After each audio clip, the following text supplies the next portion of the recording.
მშვიდობისა.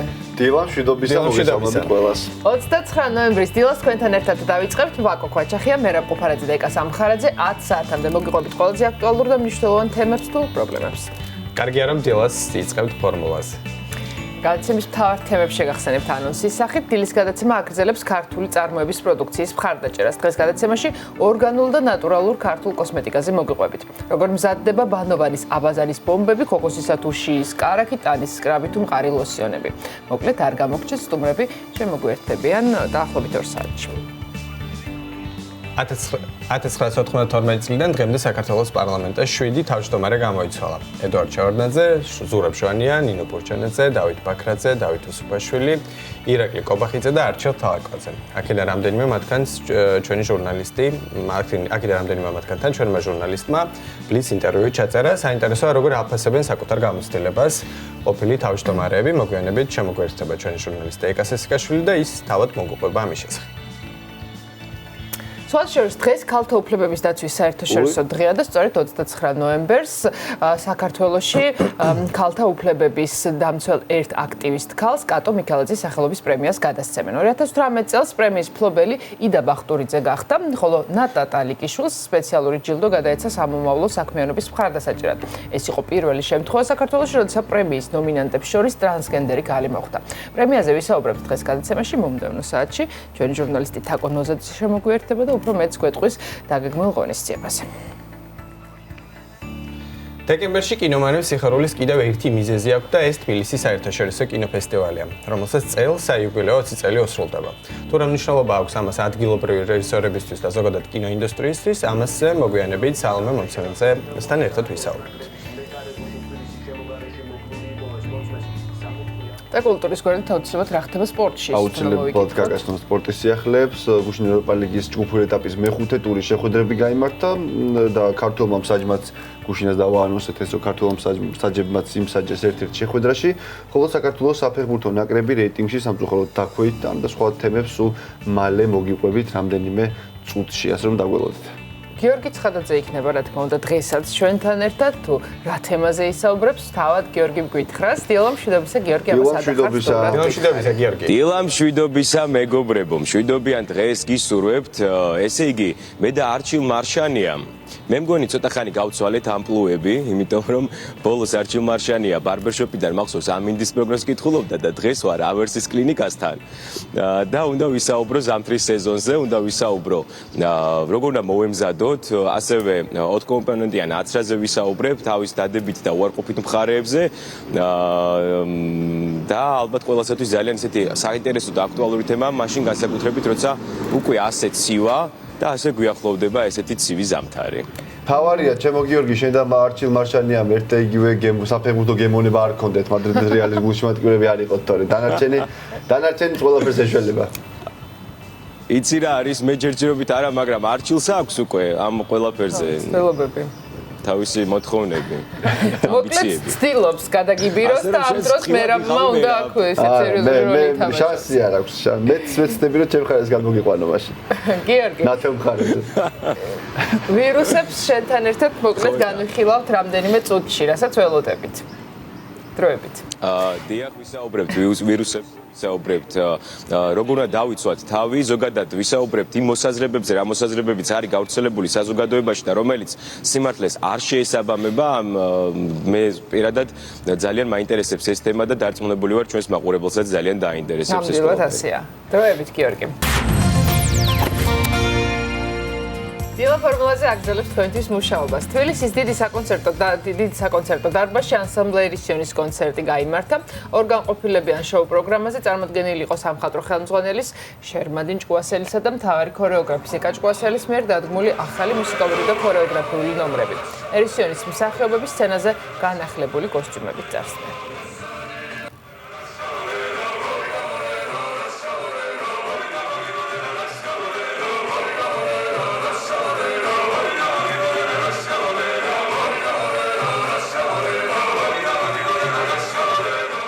მიუხედავად იმისა, რომ ბევრი სიახლე იყო, ბევრი ახალი ნომერი შესრულდა როგორც ქორეოგრაფიული სასიმღერო, ანუ გუნდის შესრულებით, ფიქრობ ძალიან კარგად მიიღო მაყურებელმა და ძალიან დიდი მადლობა მიდამ გადაუხადო ამისთვის მაყურებელს და ყველა ანუ თითოეულ წევრს სახიობს და ყველა იმ ადამიანს ვინც აი ამ კონცერტის მოწყობაში და ამის გამართვაში ხელი შეგვიწყო. საკუთარ მაყურებელთან, ქართულ ხალხთან, ისიც ზირეულიც არის ეს ყველაფერი შემოქმედება. სიმღერა ესება, ეს მათი სული და გულია. ყველა ბნევას გრძნობენ, მაგრამ ძალიან ძნელია მას წინაშე წარდგენა.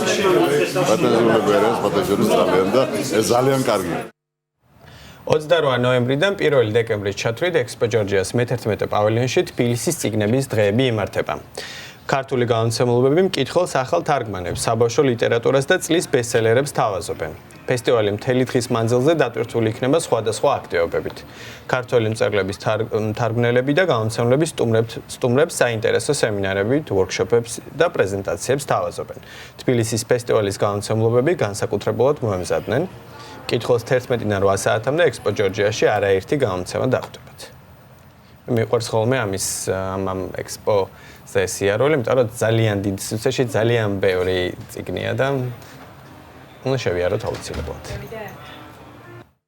ტრადიციულად ჩვენს გამომცემლობასაც წარმოდგენილი აქვს სიახლეები როგორც საბავშვო ლიტერატურის მიმართულებით, ასევე თინეიჯერული ლიტერატურის მიმართულებით, ასევე ფენტეზისა და სამეცნიერო ფანტასტიკის ჟანრის მიმართულებით და ბიზნეს ლიტერატურის მიმართულებით, რომელთაგან აღსანიშნავი არის ანტიგაყიდვები, ვინაიდან ეს არის პირველი ქართული წიგნი გაყიდვების თემატიკის მიხედვით. მინდა წარმოგიდგინოთ ჩვენი ერთ-ერთი ახალი გამოცემა, გილიამ ფლინის „ვასრის აკნები“ მსოფლიო ბესტსელერი არის. ეს არის ფსიქოლოგიური თრილერი, რომელიც ასე თუ ისე პოპულარული არ არის დღეისათვის საქართველოში. კითხველი ასე თუ ისე ამ ჟანრს ნაკლებად იცნობს. ეს არის ერთ-ერთი საუკეთესო მაგალითი ამ სერიისა, რომლის მიხედვითაც HBO სერიალიც გადაიღო. იმდენი დრო მიაქვს ამ სოციალურ ქსელებს ინტერნეტს, რომ და ნუ ყოველდღიურ რაღაც აქტივობებს, რომ ფაქტობრივად აღარ რჩება დრო კითხვისთვის, არის და მე მგონი ყველაზე მთავარი და სწორი რამ არის, დღის განმავლობაში მინიმუმ 1 საათი ალბათ უნდა დავუწყო, რომ იკითხო და ჩვენ ზუსტად ამ კითხვით მიმართეთ ჩვენ მომხმარებლებს სოციალურ ქსელების დახმარებით, დილა ფორმულას page-ზე ვიკითხეთ, როდის და როგორ ვითარებაში კითხულობთ წიგნებს და საინტერესო პასუხები გვაქვს, ძალიან მიყვარს კითხვა, რომ ყველგან ვკითხულობ, კითხვა თავისუფლებაა, ესე მოგწერა გოჩა დავითაძემ. სიმშვიდე მიყვარს კითხვაში, სადმე ბუნებაში ან თუნდაც აივანზე დილით, ადრიანად, სახლში ბედნიერი ყოფილა ეს ადამიანები ამას თუ ახერხებს. გადაჭედილ მეტროში. წაკითხავთ, როდეს მე გადაჭედილ მეტროში, სუმი მშურდა ადამიანებს აი გზავრობის დროს შეუძლიათ კითხვა. ეს არის იმაზე დამოკიდებული ხო, მოძრაობის დროს თუ შეგიძლია კითხვა. ვერასდროს მიქნია, როდესაც მივდიოდი გამოცდაზე ხოლმე და უბრალოდ რაც გადამეორების ამბავში, აი უცბად რომ გიორგის უწერია ეგრე რომ გონია რომ ტრანსპორტში 10-15 წუთით ტრანსპორტში ერთხელ გადამიკითხავს, მაგრამ ვერ გავხაჩე დიდხანს, იმიტომ რომ უბრალოდ აზრი არ ქონდა. აი კაიძახდა იმ დღეს რომ მე უფრო მეტად ვაფასებო წიგნს რომ ვეხებიო და ისეთი შეხება მიყვარს განსხვავებული ის არის რა ქვია ფორმატი, მაგრამ მე მიყვარს აუდიო წიგნები.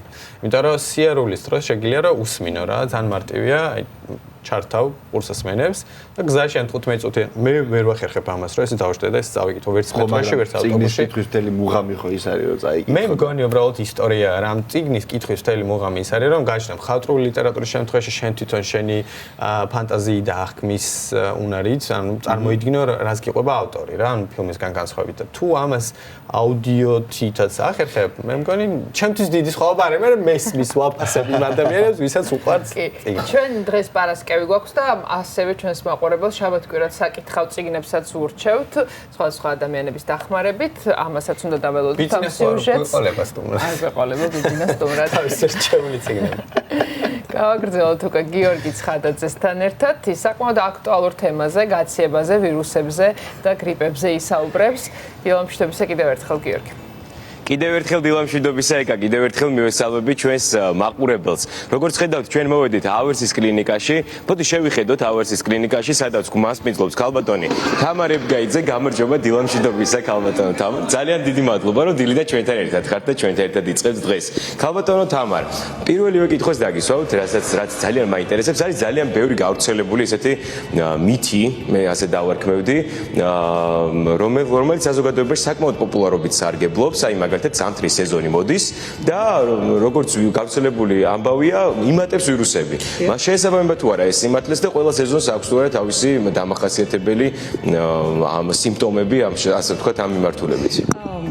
დიდი მადლობა მოწვევისთვის, მივესალმები სტუდიას და მაყურებელს. გრიპის სეზონი გვიახლოვდება. ზოგადად შემოდგომიდან უკვე იწყება სასუნთქი გზების ინფექციების ერა, ასე ვთქვათ, რომელთაგან ერთ-ერთი ყველაზე დიდი დამნაშავე გართულებებში არის გრიპის ვირუსი. დიახ, ეს ასეა. ამას ხელს უწყობს ის, რომ გრიპის და სხვა ვირუსები ძალიან კარგად უძლებენ გარემო დაბალ ტემპერატურას და პირიქით ისინი ადვილად ინაქტივირდებიან მაღალ ტემპერატურაზე. აქედან გამომდინარე, ზაფხულის პერიოდში, ვთქვათ, როცა წყლის თბილი დრო, ამ ვირუსებს უფრო ნაკლები სიხშირით შეხვდებით, ვიდრე ახლა, უკვე ნოემბრის ბოლოა, ზამთარია და იწყება რესპირაციული ინფექციები და მათ შორის გრიპის სეზონიც. როგორ უნდა დავიცვათ თავი? ამაზე ვისაუბრებთ ალბათ დღეს ბევრს და თითქმის ყველა ჩართვაში, ასევე ვაქცინაზე ვისაუბრებთ, თუმცა არის ასევე გავრცელებული ამბავი ჩემს გარშემო ყოველ შემთხვევაში ჩემს მეგობრებში, თუ გვეშინია გაცივების ან ვირუსების, უნდა მივიღოთ ბევრი C ვიტამინი, ან ისეთი ხილი, რომელიც შეიცავს ბევრ C ვიტამინს. მაგალითად, რას გეტყვით ამის შესახებ? მართალია ეს ყველაფერი? ბევრი მითია ამის შესახებ და ამ მითების დასაწყისი იყო 70-იან წლებში გასული საუკუნის, როდესაც ამერიკელმა მეცნიერმა პოლინგმა, რომელიც ნობელის პრემიის ლაურეატი გახდა სხვათა შორის, დაწერა წიგნი გაციება და C ვიტამინი და იქ იყო ძალიან ბევრი სარწმუნო მონაცემი იმის შესახებ, რომ გრიპისგან C ვიტამინი მართლაც იცავს. თუმცა 21 საუკუნეში მტკიცებითი მედიცინის ერაში ეს კიდევ გადასახადია.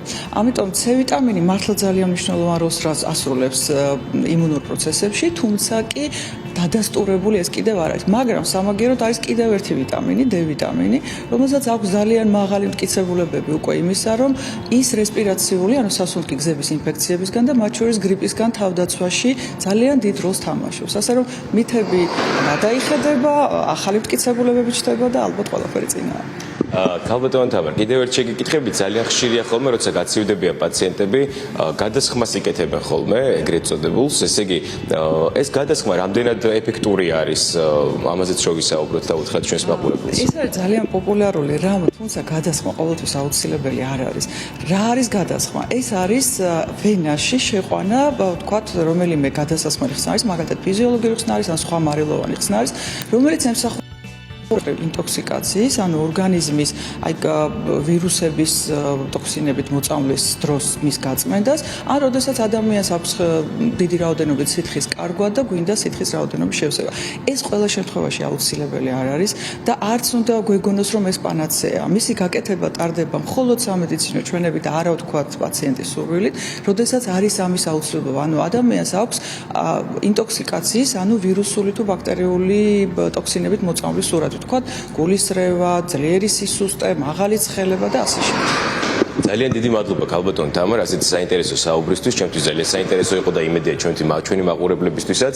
ჩვენ შემდეგ ჩართვაში, რა თქმა უნდა, გავაგრძელებთ საუბარს კიდევ უფრო საინტერესო და აქტუალურ თემებზე. ჩვენ ამინდის პროგნოზს წავიკითხავთ ახლა, მით უმეტეს როცა ძალიან ცივა და გაციებაზე და ვირუსებზე ვსაუბრობთ. ბათუმში მეგობრებო +16 გრადუსი სითბოა ნავარაუდები. ფოთში ჰაერის ტემპერატურა +17 გრადუსამდე აიწევს, სოხუმი +5 -19, ხოლო ცაგერი +13 გრადუსი. მესტიაში სინოპტიკოსები 11 გრადუსს ვარაუდობენ, ოზურგეთი +17, ამბროლაური +14, ახალციხე +8 გრადუსი. სამტრედიაში ჰაერის ტემპერატურა 10 გრადუსს მიუახლოვდება. ქუთაისი +18, ხაშური +10, ბორჯომი +9, ბაკურიანი +6, გუდაური +2, ხოლო ცხინვალი +10 გრადუსი ტემპერატურა. გორში სინოპტიკოსები 11 გრადუსს ვარაუდობენ, თელავი +9, რუსთავი 17, ხოლო ჩვენი დედაქალაქი თბილისი 10 გრადუსი ტემპერატურა. ვერ გეტყვით რომ ჯერჯერობით თბილა ჩვენს დედაქალაქში, თუმცა 10 გრადუსია ნავარაუდები, სუსხია, ასე რომ დაგეგმეთ დღე ამინდის შესაბამისად და თავს გავუფრთხილდით. მადლობა. პრინციპში ამ აქტუალურ თემას შენთან ერთად დაუბრუნდებით მომდევნო საათში. დილა ფორმულაზე დაბრუნდა პირდაპირ ეთერში, მთავარ თემებს შეგახსენებთ დღეს გადაცემის. ჩვენს ეთერში საქართველოში წარმოებულ სახისა და სხეულის მოვლის საშუალებებზე მოგიყვებით. ბანოვანი ქართული ბრენდია, რომელიც ორგანულ და ნატურალურ პროდუქციას ამზადებს. უფრო მეც ვნახავთ ერთად და შევაფასებთ უკვე მომდევნო საათში.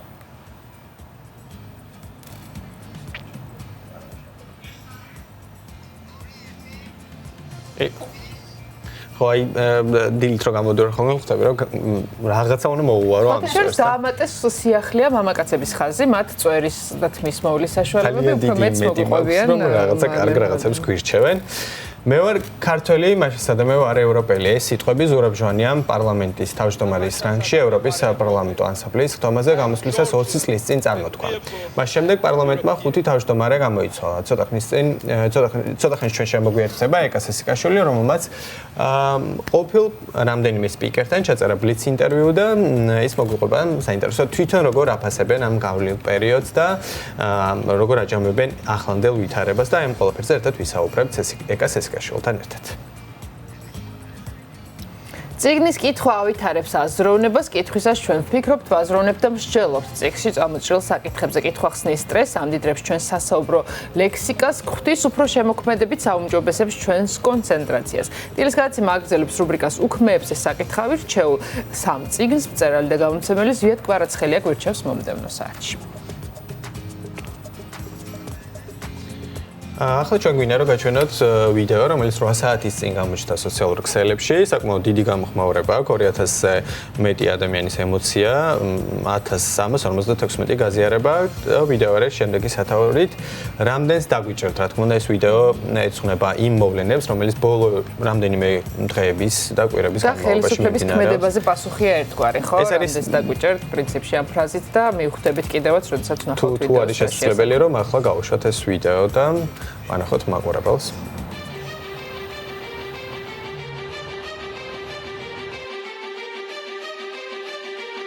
მე სალომე ვარ. მე თუ დამიჭერ აქციაზე ლუკა გამოვა. მეც თუ დამიჭერ კარავს სამთაგაშლის. დამიჭერ. სასამართლოში დავიცავ. და თუ მეც დამიჭერ, დროშას მიავწევ. ჩემი დაჭერის შემთხვევაში. სიმღერებს კიდევ მოგიძღვნი. და თუ ამისთვისაც დამიჭერ, პროტესტის ნიშნად ქუჩებს მოვხატავ. მეც დამიჭერ. ისე მოვალ საყვირებით შენ სახლთან. და მეც თუ დამიჭერ, ბახო რაფაელი კვანცა ქუჩებს გადაგეტავენ. დამიჭერებ და პროტესტს გააგრძელებ. ხატია, ეკა. გიტრიხა, გიორგი. ვაჟა, ანა, ოთო, რუსკა, ლურა, ნინო, რაფიელი, ვანო, ჯაბა, ეკა, კვანცა, ივერი, ვახუნა.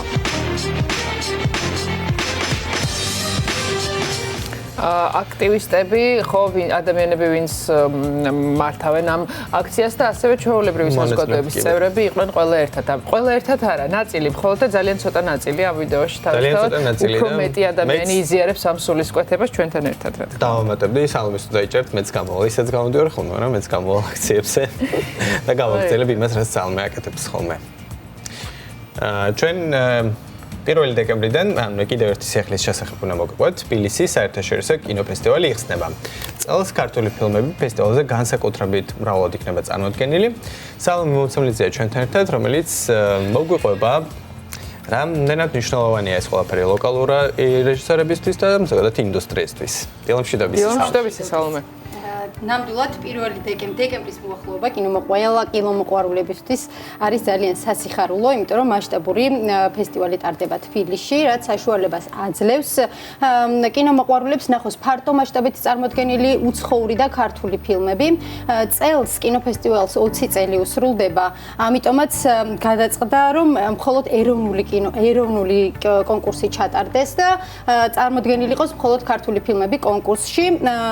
წელს ასევე ფესტივალს გახსნის ჰიჩკოკის ფილმი შანტაჟი, რომელსაც ცოცხალი აკომპანიმენტი გაუწევს 1 დეკემბერს არის გახსნა. კი, ნამდვილად. ალტერ ორკესტრი, ესე ქვია, ამ ორკესტრს მირიან ხუხუნაშვილის ხელმძღვანელობით იქნება და ცნობილი ბრიტანელი კომპოზიტორის აკომპანიმენტით იქნება 1 დეკემბერს გახსნა. სწორედ ჰიჩკოკის ფილმის გახსნა უკავშირდება იმას, რომ წელს ფოკუსის ქვეყანა არის ბრიტანეთი და იქნება წარმოდგენილი ბრიტანული როგორც კლასიკური, ასევე თანამედროვე კინემატოგრაფია. წელს ასევე არის სიახლე, პირველად ტარდება კინოფესტივალზე 90 წამიანი ფილმების კონკურსიც არ არის, უბრალოდ 90 წამიანი ფილმების კონკურსია პრინციპში.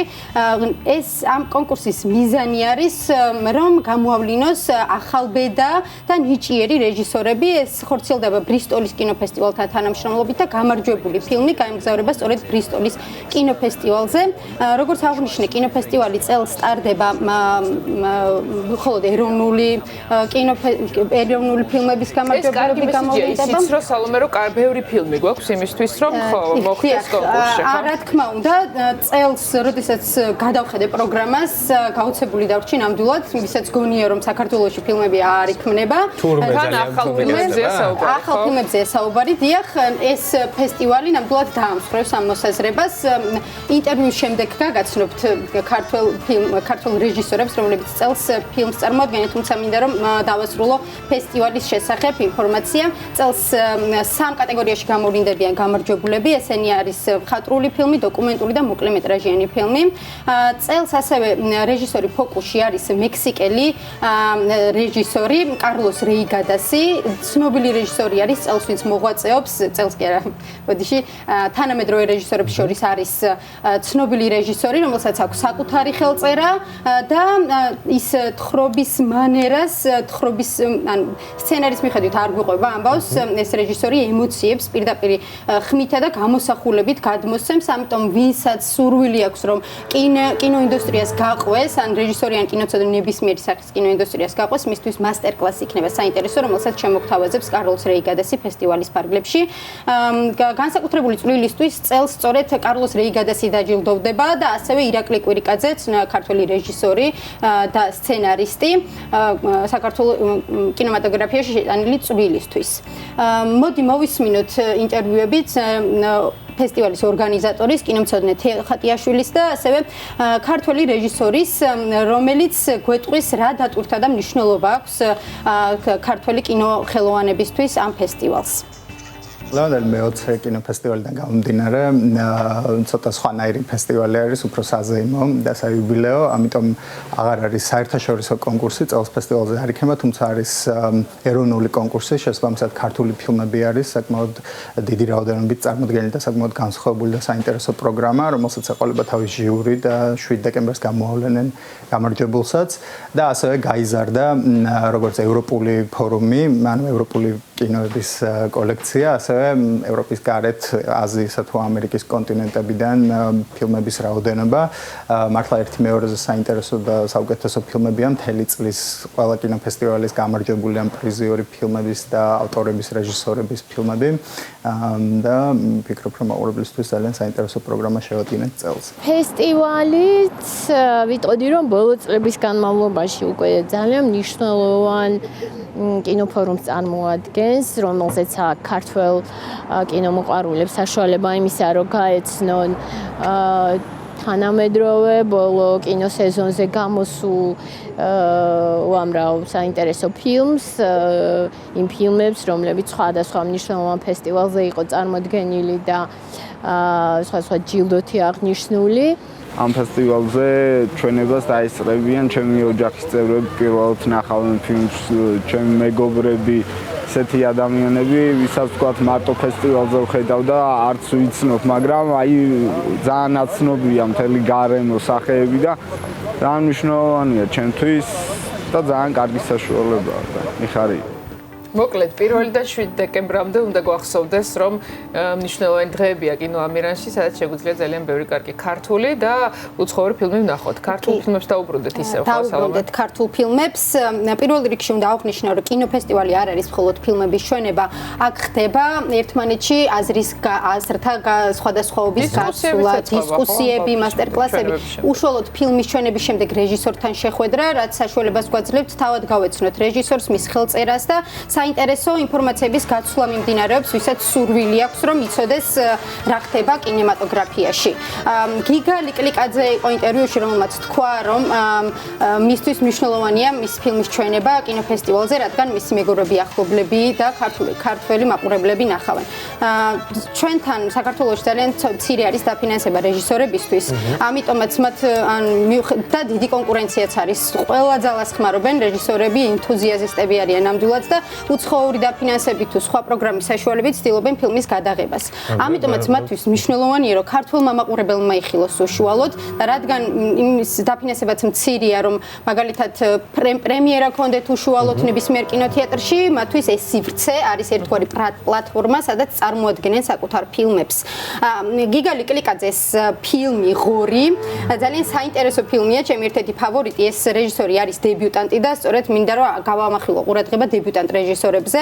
ერთ-ერთი მთავარი გმირი ყავს ბაჩანა, რომელსაც გაიტაცებენ გამტაცებლები, წაიყვანენ და ოჯახს თხოვენ 300 ლარს გამოსასყიდს.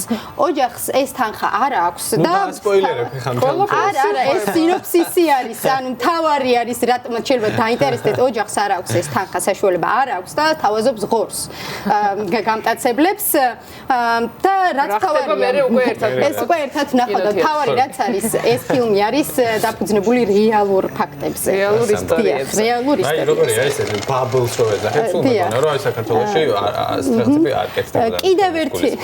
კიდევ ერთი დებიუტანტი არის უტა ბერაია, რომლის ფილმს ქვია უარყოფითი რიცხვები, ეს არის კინოსურათი არასრულწლოვან ვაჟთა კოლონიაში ხდება მოქმედება და მაყურებელი მთელი ფილმის მანძილზე ადევნებს თვალს, როგორ ცხოვრობენ იქ და რა ყოფა რა მდგომარეობაში არიან ეს ბიჭები.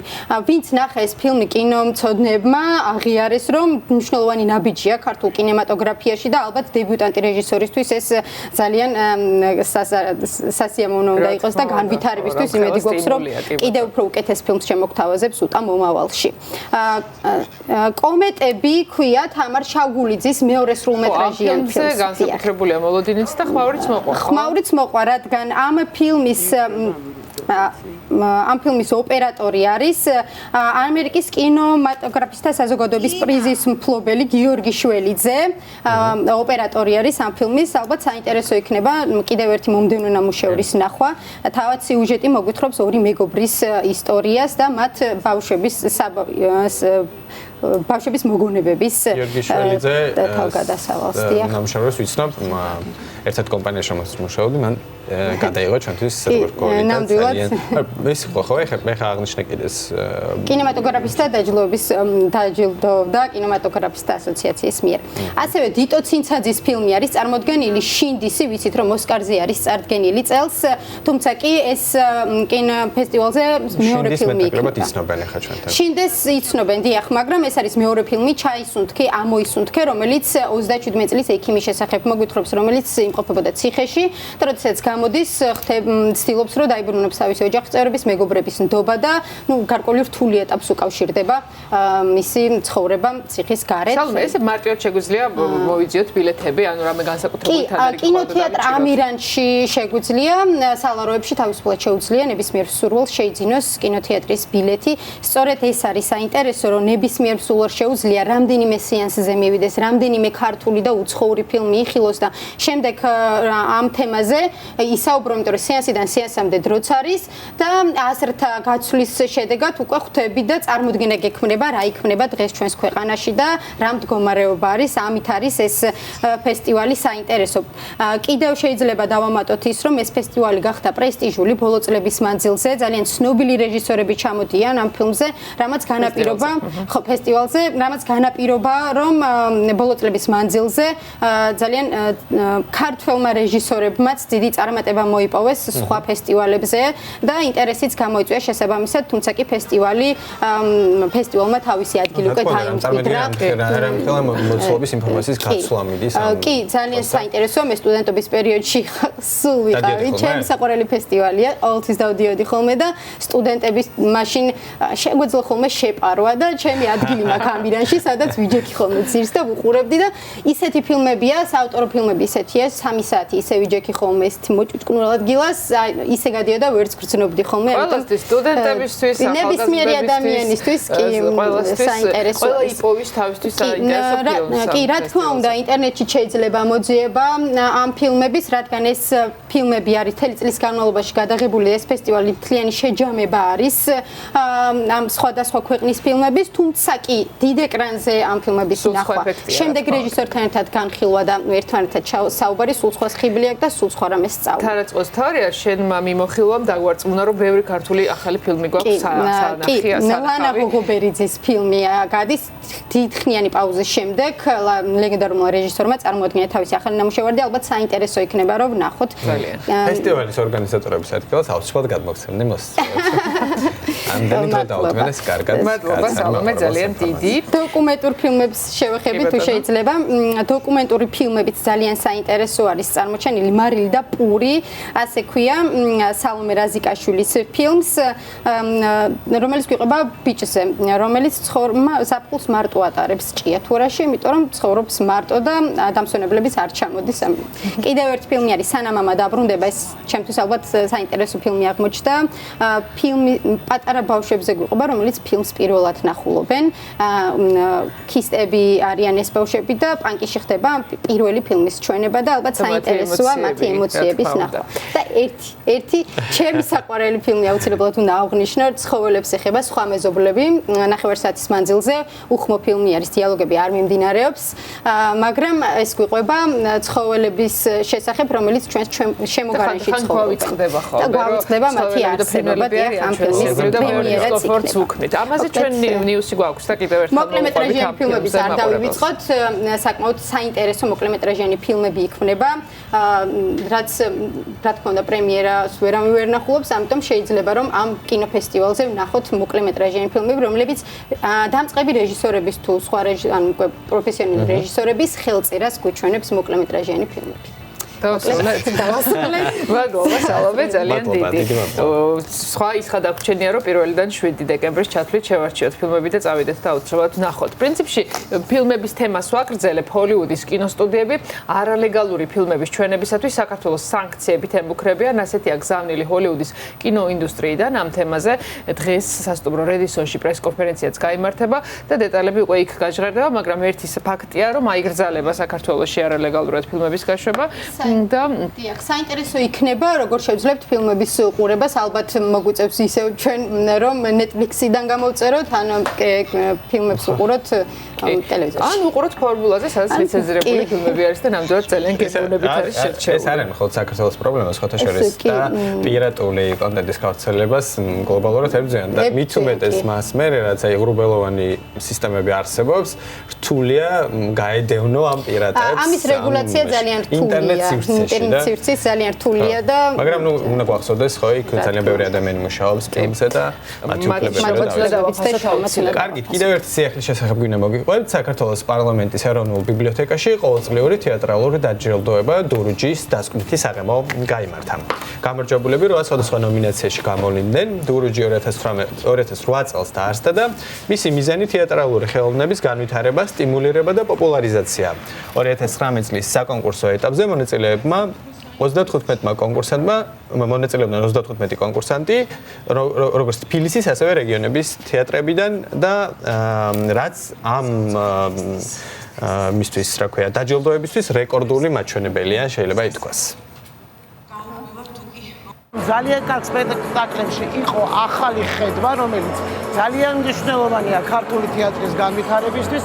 ვულოცავ ყველას, ყველა მონაწილეს, ყველა ნომინანტს, რადგანაც ეს არის გზა, მე ვთვლი, არა დამარცხების, არამედ განვითარების, რადგან ისინი ალბათ დაფიქრდებიან თუ რატომ ვერ წელს და შესაბამისად, რა თქმა უნდა, ვულოცავ გამარჯვებულებს. იმედი ყოველთვის არსებობს, როცა ნომინირებულთა სიაში ხარ, იქნებ და გაგიმართლოს. დღეს ჩვენ დასაბედნიეროთ მესხიშვილის თეატრის სპექტაკლმა ჰეკაბემ, რომლის რეჟისორიც გახლავთ ახალგაზრდა რეჟისორი მიშა ჩარკვიანი, აიღო საუკეთესო სპექტაკლის პრიზი და ძალიან ბედნიერები ვართ. ეს იყო ძალიან სასიამოვნო პროცესი.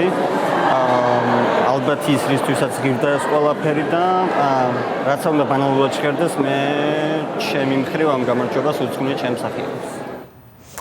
დღეს საღამოს ქალთა ფონდის ინიციატივით უკვე მე-7 კატო მიქელაძის სახელობის პრემიის გამარჯვებული გამოვლინდება, სანამ ქალთა უფლებების დამცველი აქტივისტების ვინაობა დასახელდება. თაკონოზაძე უფრო მეც მოგვიყვება ამ დაჯილდოებაზე. დილამშვიდობისა თაკო.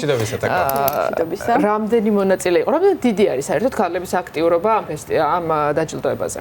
პირველ რიგში მინდა ვთქვა, რომ ქალების აქტიურობა ძალიან დიდია და ყველაზე საინტერესო ალბათ ის არის, რომ თითოეულ ჩვენთაგას მე და შენ შეგვიძლია რა წარადგინო კანდიდატი. ხო, მე შემიძლია წარვადგინო იგივე შენ წარგადგინო ამბები. და რა კრიტერიუმებს უნდა აკმაყოფილებდეს საკანდიდატი, რომელსაც წარვადგინოს? შენი საქმიანობა დაკავშირებული უნდა იყოს ქალთა უფლებების გაძლიერებასთან, ქალების გაძლიერებაზე ზოგადად საზოგადოებაში. და ჟიური, რომელიც საკმაოდ ისეთი მრავალფეროვანია, 13 ადამიანისგან შედგება. კი. 13 ადამიანისგან შედგება და ეს არის დონორი ორგანიზაციები, მხარდამჭერები, ქალთა ფონდის წარმომადგენლები და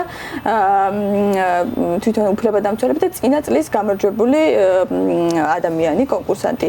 თავიდან რომ დავიწყოთ, რატო კატო მიქელაძის პრემია? კატო მიქელაძე ეს იყო მე-20 საუკუნის პირველ ნახევარში მოღვაწე ქართველი ქალი აქტივისტი, ფემინისტი და პუბლიცისტი, რომელიც პირველი იყო, ვინც დაუღალავად შრომობდა იმისთვის, რომ ქალების ემანციპაცია მომხდარიყო საზოგადოებაში. სწორედ ამიტომ ქალთა ფონდმა 2013 წელს დააარსა მისი სახელობის პრემია და მას შემდეგ 29 ნოემბერს, ანუ დღეს, ქალების უფლებების დაცვის საერთაშორისო დღეს, გადაეცემა ერთ ქალ აქტივისტს, უფლებადამცველს ეს პრემია. მაგრამ აუცილებელია უნდა ვთქვათ, რომ ესე ხდებოდა აქამდე, მაგრამ წელს არის პრეცედენტი, წელს კანდიდატები არ არიან უფლებადამცველები, წელს არიან ადამიანები, სხვადასხვა პროფესიის წარმომადგენლები, რომლებიც ირიბად არიან დაკავშირებული ქალების გაძლიერებასთან.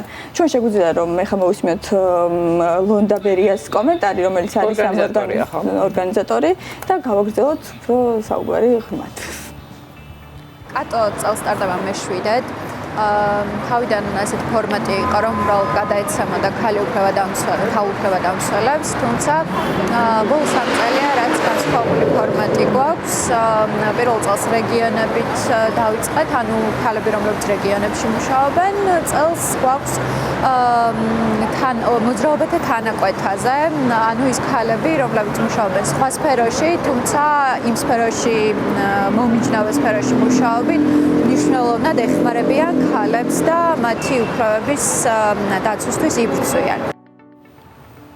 მე ვფიქრობ, რომ როგორც არ უნდა ვისაუბროთ და ვინც არ უნდა თქვას, მნიშვნელოვანი არის ქალების სოლიდარობა ამ პროცესში. ხშირ შემთხვევაში ჩვენ ვართ ხოლმე ერთმანეთისთვის რაღაცა საყრდენი, რომელიც ერთმანეთის იმედი შეგვიძლია. ალბათ ეს პრინციპიცაა გათვალისწინებული, როდესაც სხვა წარადგენს კანდიდატს. ეს არის ძალიან მნიშვნელოვანი. ქალების სოლიდარობა ქალების უფლებების დაცვაში არის მნიშვნელოვანი და როგორც არ უნდა ვთქვათ, ვინც არ უნდა თქვას, დღეს საქართველოში ირღვევა ქალების უფლებები და ხშირ შემთხვევაში სამწუხაროდ ფატალურადაც მთავრდება ხოლმე. საქართველოში ქალებს დღეს ძმები, ქმრები, ნათესავები კლავენ. ოჯახში ძალადობა არის ძალიან მხოლოდ იმიტომ, რომ ისინი არ ცხოვრობენ ისე, როგორც უნდათ, რომ მათი ცხოვრონ და სამწუხაროა, რომ დღეს ქართულ ქალებს არ პატიობენ დამოუკიდებლობას და არ პატიობენ თავისუფლებას და ჯერ კიდევ არის საქართველოში ჩვენთან და კიდევ სხვაგანაც, მაგრამ ჩვენ მე ჩემ თავზე განვიცდი, ქალების და კაცების საქმე, პროფესიები, რომლებიც ქესის მიხედვით არის დაყოფილი და აუცილებლად აქ უნდა ვთქვათ, რომ დადებითი ტენდენცია არის ჩვენ ვისწავლეთ ჩვენი უფლებების დაცვა და რაც მთავარია ამ პროცესში მნიშვნელოვანი ინფორმირებულობა. რა თქმა უნდა, სახელმწიფო სტრუქტურებიც უნდა დაგვეხმარონ და საკუთარი მოვალეობა შეასრულონ იმისთვის, რომ ჩვენ შევძლოთ ჩვენ თავის დაცვა. ეს ქალები, რომლებიც არიან წარდგენილები კანდიდატები, სულ 16 მათგანია, ჩვენ 3 მათგანს გაგაცნობთ დღეს და არიან ერთმანეთისგან განსხვავებულები, მაგრამ საინტერესო ძლიერი ქალები, რომლებიც ჩემი აზრით ყოველდღე ცდილობენ, რომ ქალების ხმა გააგონოს საზოგადოებას. და კარგი მაგალითები, ხო, ასეთი ქალბატონები და თვითონ არიან შემდგარები და შემდეგ ბევრისთვის სამაგალითო. მოდი ვნახოთ ერთად ჩემი სიუჟეტი.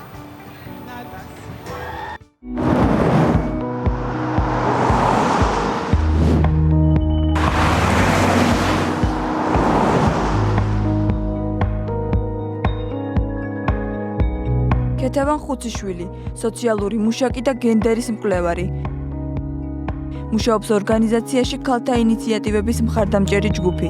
დააფუძნა სოციალური მუშაკების თავისუფალი პროფკავშირი. ძირთად მუშაობდი სხვადასხვა ნიშნით ჩაგრულ ჯგუფებთან. ჩვენს ქვეყანაში დაწყებული შშმ ბავშვებით, თქვათ დასრულებული LGBTI ჯგუფით და ასე შემდეგ. ბოლო წლების განმავლობაში ერთ-ერთი აღსანიშნავი ამბავი ჩვენთვის სოციალური მუშაკებისთვის იყო ის, რომ ჩვენ დავიწყეთ მასობრივი პროტესტი ქვეყანაში არსებული სისტემური პრობლემების წინააღმდეგ. თვითონ სოციალური მუშაობა არის მკვეთრად ფემინიზირებული პროფესია და უმეტესწილად ქალები არიან დასაქმებული, იმიტომ რომ გამომდინარე ეს პროფესია ზრუნვას უკავშირდება და ძირითადად მოისაზრება, რომ კაცების საქმე არ არის ზრუნვის გაწევა, მათ შორის პროფესიული ზრუნვის გაწევა. ჩვენთვის მნიშვნელოვანი არის ის, რომ ჩვენ პროფესიონალები, ამ შემთხვევაში სოციალური მუშაკები, ინდივიდუალური წარმატებებით კი არ ვამაყობდეთ, რომ ამა თუ იმ შემთხვევაში გქონდა წარმატება ეს ქველმოქმედების, პირადი რესურსების თუ სხვა რესურსების გამოყენების ხარჯზე, არამედ ეს წარმატებული მუშაობა იყოს უფრო გამართული, მდგრადი და მასზე პასუხისმგებლობა ჰქონდეს სახელმწიფოს.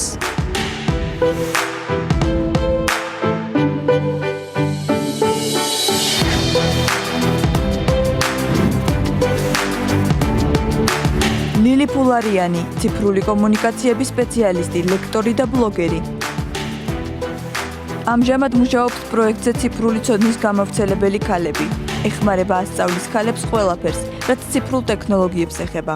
ქალების და ზოგადად ადამიანების უფლებათა დაცვას არ ეხება პირდაპირ ჩემი საქმიანობა, თუმცა ყოველთვის მინდოდა რომ უფრო მეტი გოგოებისთვის მასწავლებინა და სულ აი რომ მეკითხებოდა რომ რატო გინდა მაგათაც ქალებს ასწავლდა შემდეგ, ნუ ესეთ პირდაპირ პასუხი არასდროს არ მქონდა და ერთ-ერთ პროექტის მონაწილემ თქვა, რაც გასაუბრების დროს რომ მე მინდა რომ სხვა ქალებმა არ გამოიარნეს სიძნელეები, რაც მე გამოვიარე და მივხვდი რომ ზუსტად ეს იყო რის გამოთაც ვიყავი დაინტერესებული. პროექტის დაწყებაში შესაძლოა ხვდებოდი ქალებს, არათავდაჯერებულები, ფიქრობდნენ რომ მე ამას ვერ შევძლებთ და შემდეგ და პროექტის ბოლოს იყვნენ სულ სხვა ადამიანები. რამაც ფიქრობ რომ არ ვიცი მეც გამაძლია ჩემი აწლის თქვა იმაში რომ არ მივეცი მათ და იმ ადამიანებთან საშუალება ვისთანაც მუშაობდი რომ მათ ერთ წამთაც იფიქრათ რომ აი არ გამომივა ეს რაღაცა რთულია და ეს რაღაცა საჩემო არ არის და ასე შემდეგ. ხატია ღოღობერიძე, ჟურნალისტი. მისი სტატიები ხშირად ეხება ქალთა უფლებებს. ახდენს მნიშვნელოვანი საკითხების აქტუალიზაციას და აძლიერებს ქალებს მათთვის ხმის მიცემით. სკოლის ასაკშივე გადავწყვიტე რომ უნდა გამხდარიყავი ჟურნალისტი და ასე შემეცვალა ადამიანების ცხოვრება უკეთესობისკენ. ქალების თემებზე მუშაობა ტაბულაში დავიწყე ყველაზე უფრო აქტიურად. როცა სტატიებზე მუშაობ, ჩემი მიზანია რომ ქალების ხმა გავაგონო საზოგადოებას, იცოდნენ რას განიცდიან, რა გამოიარეს მათ და რასთან უწევთ ბრძოლა ყოველდღიურად. მაშინ როცა მე ამ თემებით დავინტერესდი, მივხვდი რომ ჩემი ირგვლივ ძალიან ბევრი ქალი არის რეალურად ძალადობის მსხვერპლი.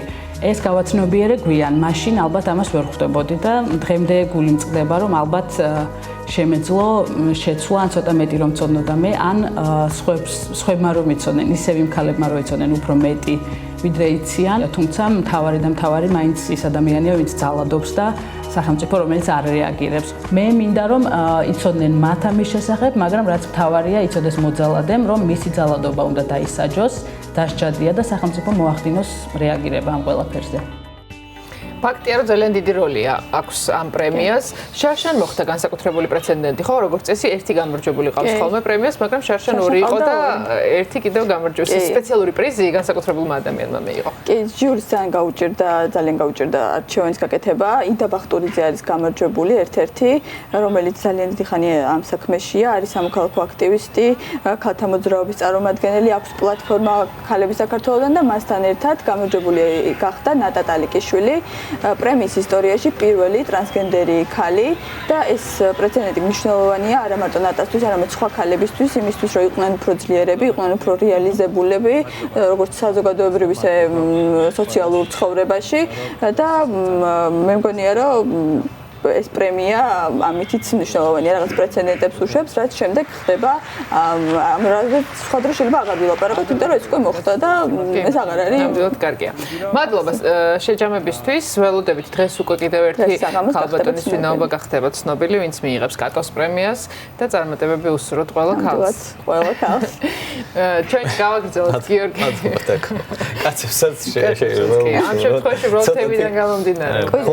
წელიწადში ერთხელ იქნებ როგორმე ამდენჯერმე გავაგრძელოთ უკვე გიორგის ხადაძესთან ერთად მნიშვნელოვან თემაზე, გაციებაზე, ვირუსებზე და აცრებზე ისაუბრებს ის ავერსის კლინიკიდან. დილა, მშვიდობისა კიდევ ერთხელ გიორგი. დილა მშვიდობისა კიდევ ერთხელ ეკა და კიდევ ერთხელ მოგესალმებით ავერსის კლინიკიდან, როგორც ხედავთ, ქალბატონ თამარ ობგაიძესთან ერთად ვიმყოფები ავერსის კლინიკაში.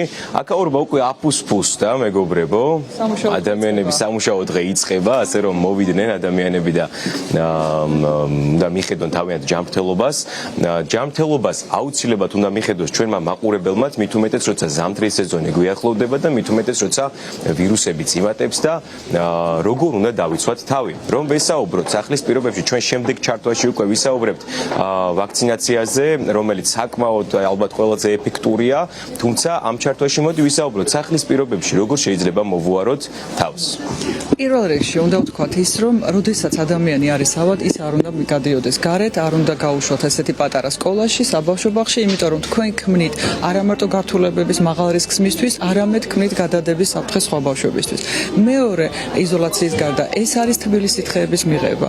არავითარი ანტიბიოტიკი ექიმის მოსვლამდე თვითკურნალობა აქ დაუშვებელია. აუცილებლად იმისათვის, რომ არ დაგემართოთ ეს დაავადება, ვიხმაროთ ნიღაბი, რომელსაც 2-3 საათში ერთხელ შევცვლით აუცილებლად.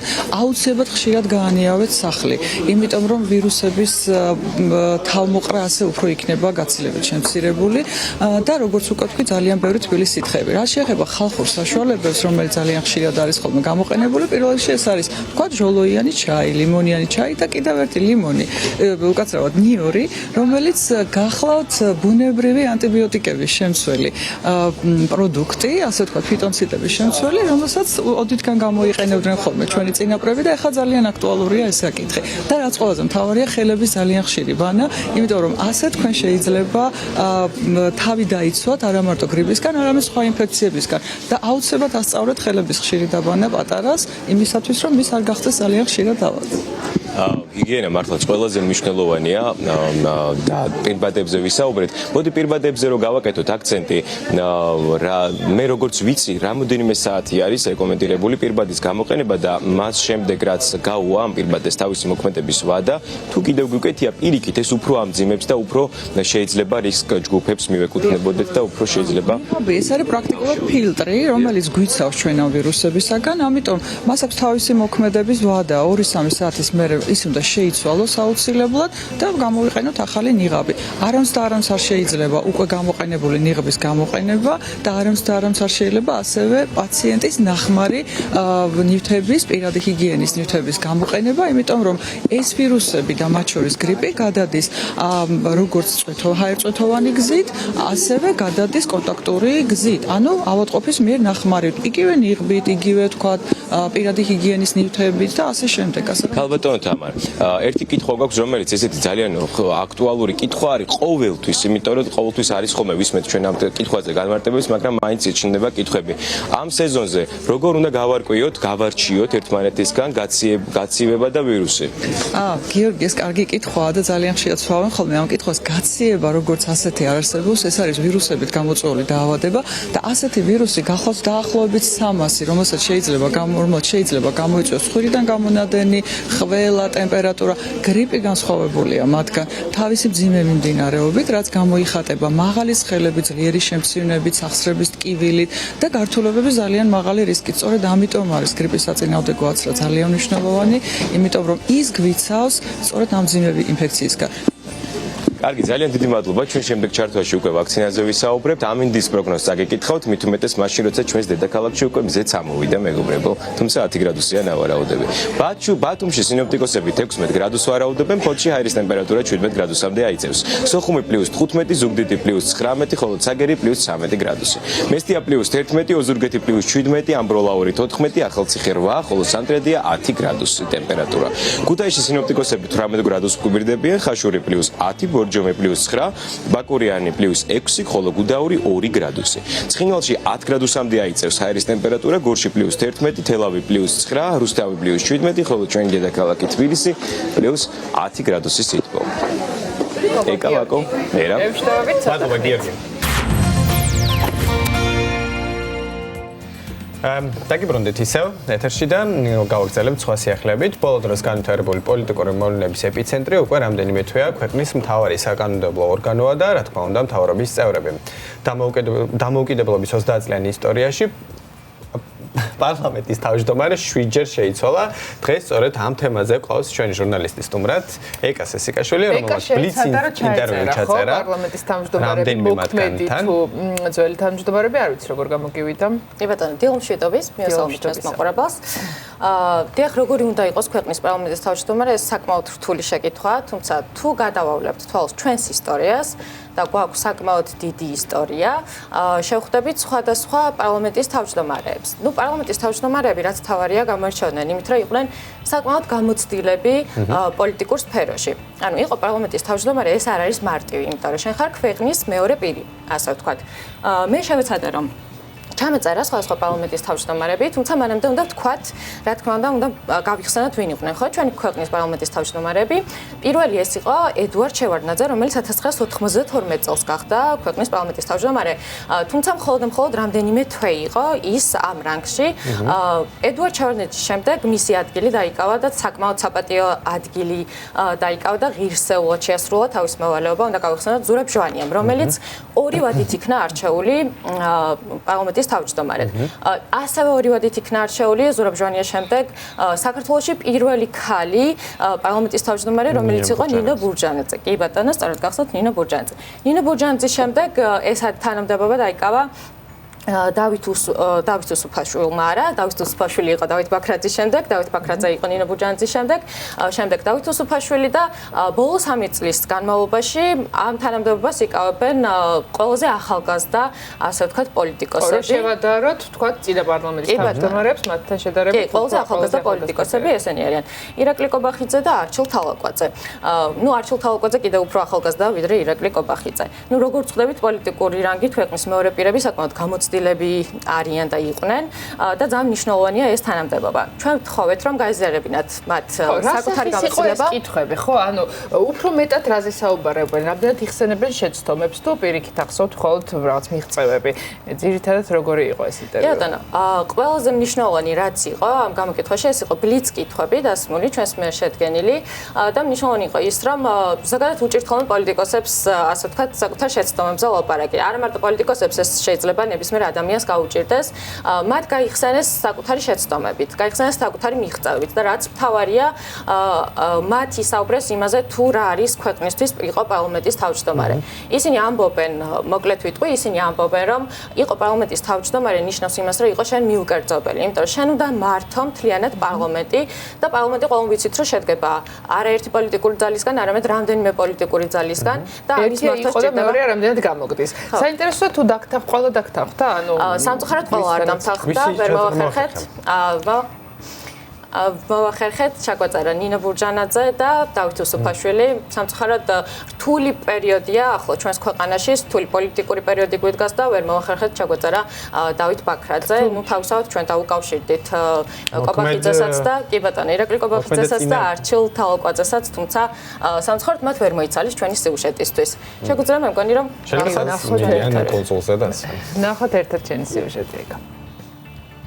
რას ნიშნავდა ჩემთვის თანამდებობა პარლამენტის თავმჯდომარე? რას ნიშნავდა ჩემთვის თანამდებობა პარლამენტის თავმჯდომარე? უზარმაზარ პასუხისმგებლობას ქვეყნის წინაშე, ხალხის წინაშე და იმ ადამიანების წინაშე, ვინც შენ გენდობიან, შენი რწმენა აქვთ. ამიტომ ჩემთვის ეს ძალიან რთული გადასაწყვეტი იყო თავდაპირველად პარლამენტის თავმჯდომარეობაზე დათანხმება. ნიშნავდა უდიდეს პასუხისმგებლობას, რა თქმა უნდა, იმიტომ რომ ეს იყო ძალიან სერიოზული ფუნდამენტური სახელმწიფოების შედეგად შეკრებილი პარლამენტი. მახსოვს ერთ-ერთ ინტერვიუსაც ვკითხეს კი, მაგრამ როგორი ამდენ ხალხსო, ამდენ განსხვავებულ ხალხსო და მაშინ თქვი, რომ კი 150 ვართ პარლამენტში, ამ დანარჩენი 159-დან ერთი მიყვარს, მეუღლეა ჩემი, დანარჩენებს ვიტანთ, ხო? იმიტომ რომ დიახ, თანაცხოვრება პოლიტიკური ნიშნავს ერთმანეთის ატანას. ამ თანამდებობის დროს ჩემი მთავარი მიღწევა. ამ თანამდებობის დროს ჩემი მთავარი მიღწევა იყო. ყველაზე დიდი მიღწევა იყო მაინც ის, რომ მე ჩემი თანამდებობაზე ყოფნის დროს არ დავუშვი კონფრონტაციის ის ზღვარი, რომელიც შეიძლება გადასულიყო სამოქალაქო დაპირისპირებაში. ეს იყო 2003 წელსაც, ეს იყო 2007 წელს აქციების დროს, როდესაც ძალიან დიდი შანსი იყო იმისა, რომ დაპირისპირება ხელისუფლებასა და ოპოზიციას შორის გადასულიყო სამოქალაქო დაპირისპირებაში. და ჩემი, ესე ვთქვათ, პირადი რეიტინგის ხარჯზე მე მივიღე ისეთი გადაწყვეტილებები, რომელმაც ქვეყანა გადაარჩინა რეალურად ძალიან მძიმე კრიზისისა და სისხლისღვრისგან. ყველაზე უფრო რთულ ვითარებაში, როდესაც დაძაბულობა პიკში იყო, მე ვახერხებდი ყოფილიყავი სათანამშრომლო რეჟიმში ყველა სახელმწიფო ინსტიტუტთან. მთელი 2 წელი ჩვენ საპარლამენტო საქმიანობის გავატარეთ ისეთ დროს, როდესაც ეგრეთ წოდებული კოჰაბიტაცია გრძელდებოდა და კი იყო ხოლმე ვითარებები, როდესაც მე ერთადერთი ადამიანი ვიყავი, ვისაც ჰქონდა ურთიერთობა ყველასთან სახელმწიფოებრივ საქმეებზე. ვცდილობდი ხელი შემეწყო აი ამ მრავალპარტიული ფორმატის ჩამოყალიბებისთვის. ყველაზე დიდი სირთულე რაც შემხვდა პარლამენტის თავმჯდომარის თანამდებობაზე ყოფნის დროს. ყველაზე დიდი სირთულე რაც შემხვდა პარლამენტის თავმჯდომარის თანამდებობაზე ყოფნის დროს. სირთულე იყო ის, რომ მე და ჩემი თანაგუნდელები ვლაპარაკობდით სხვადასხვა ენაზე. ეს არის ყველაზე რთული, როდესაც შენ გიწევს შენი თანაგუნდელების დარწმუნება, როდესაც შენ გიწევს მათი რაღაცნაირად დამუხრუჭება და როდესაც გიწევს ბრძოლა შენს თანაგუნდელებთან. და ამან რა თქმა უნდა გარკვეულწილად ჩემი პოლიტიკური იმიჯი დააზარალა, იმიტომ რომ მე არ ვიყავი და არ ვარ ის ადამიანი, რომელიც ამას გარეთ იყვირებდა. მანამ ვიდრე არ წამოვედი, ასე ვთქვათ, ხელისუფლებიდან. კოალიციური სისტემის პირობებში მართვა პარლამენტის, როდესაც უმრავლესობა არ იყო ჰომოგენური. რა თქმა უნდა, ითხოვდა განსაკუთრებულ ძალისხმევას. ეს ის სირთულეა, რომელსაც მე ყველა პარლამენტის თავმჯდომარეს უსურვებ და არ ვუსურვებ ისეთ ვითარებას, როდესაც საკონსტიტუციო უმრავლესობა ჯიბეში აქვს ერთ პარტიას და ხო, და იქ სლომების წაყვანაც კი ფორმალობაა და მეტი არაფერი. ჩემი ყველაზე დიდი შეცდომა ან შეცდომები. ჩემი ყველაზე დიდი შეცდომა ან შეცდომები. შეცდომა იყო ალბათ ის, რომ იმაზე მეტად რბილი ვიყავი, ვიდრე საჭირო იყო. შეიძლება უფრო მეტი სიმკვეთე და უფრო მეტი სიმკაცრე იყო ჩემგან საჭირო, მაგრამ ამას პოლიტიკური გამოცდილება სჭირდება და ის, ესე ვთქვათ, იმ ქარტეხილების გავლა, რომელიც მე გავიარე ამ წლების განმავლობაში და ამიტომ არის საერთაშორისო რომ ძალიან დიდი მნიშვნელობა აქვს, რამდენი წლისაა და რა გამოცდილება აქვს თანამდებობის უმაღლეს პირებს. ზედმეტად ვირწმუნე კოალიციის ლიდერის ივანიშვილის განზრახულობათა გულწრფელობა. ეს ძალიან მნიშვნელოვანი ფაქტორი აღმოჩნდა იმისთვის, რომ შედგა კოალიცია. შეიძლებოდა, ესე იგი, მეტ რისკებზე წასვლა, რაზეც მე არ წავედი. არ წავედი რისკებზე, იმიტომ რომ ხედავდი, რამდენად ყრიფე იყო ვითარება, შიდა პოლიტიკური სიტუაცია, აი ეს ევროკავშირთან ურთიერთობები ბოლომდე მისაყვანი იყო და ამიტომ შესაძლოა ზედმეტად გამიგრძელდა მომრიგებლის როლში ყოფნა. საქართველოს ისტორიის ის პერიოდი, რა დროსაც მომიწია მუშაობა. საქართველოს ისტორიის ის პერიოდი, რა დროსაც მომიწია მუშაობა. 2003 წელი ძალიან მნიშვნელოვანი იყო და ვინც რაც არ უნდა ილაპარაკოს, ვარდების რევოლუცია იყო პროგრესული მოვლენა ქვეყნის ისტორიაში, უბრალოდ სამწუხაროა. რომ ჩვენ რევოლუციის ლიდერებმა ვერ შევძელით ყველა იმ დაპირების შესრულება, რომელიც ადამიანებს მივეცით. ეს დაემთხვა ასევე პერიოდს, როდესაც საქართველოს ისტორიული ნაბიჯები გადადგა ევროკავშირთან ურთიერთობის თვალსაზრისით. რა თქმა უნდა, ეს ადრე იყო დაწყებული, მაგრამ დაჩქარდა ასოცირების შეთანხმება და ვიზა ლიბერალიზაციის საკითხი გადაწყდა. ახლა რომ ვიყურები უკან, ჩვენ რაღაცა მოვასწარეთ კიდე, თორე ახლა დღეს რო იდგეს ეს საკითხები, დარწმუნებული ვარ, კიდე არ ვიცი 6-7 წლით შეიძლება გაწელილიყო ამ გადაწყვეტილებების მიღება. ყველაზე დიდი სირთულე, რაც ამ თანამდებობას ახლავს თავს. ყველაზე დიდი სირთულე, რაც ამ თანამდებობას ახლავს თან. ისევ პასუხისმგებლობა, იმიტომ რომ ეხა მე მაგალითად არასდროს არ მაშინებდა შრომა, არასოდეს არ მაშინებდა დაღლა, თქვა, ჩემთვის არ იყო პრობლემა.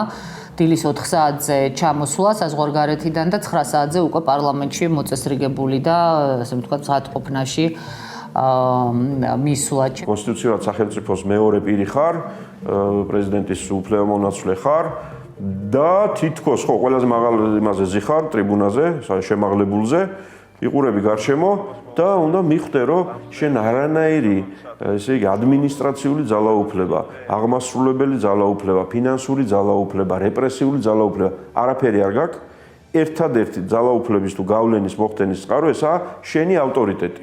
რას ნიშნავს ქვეყნისთვის ეს თანამდებობა ან სტატუსი? რას ნიშნავს ქვეყნისთვის ეს თანამდებობა ან სტატუსი? იცით, განსაკუთრებით მას შემდეგ, რაც საპარლამენტო მოდელზე გადავედით, პარლამენტის თავმჯდომარის დატვირთვა კიდევ უფრო გაიზარდა და კიდევ უფრო გახდა აუცილებელი, რომ იყოს მაქსიმალურად პოლიტიკურად ნეიტრალური. იმ ეპიცენტრში ხარ პოლიტიკური შეჯახებების, შენ აუცილებლად უნდა იყო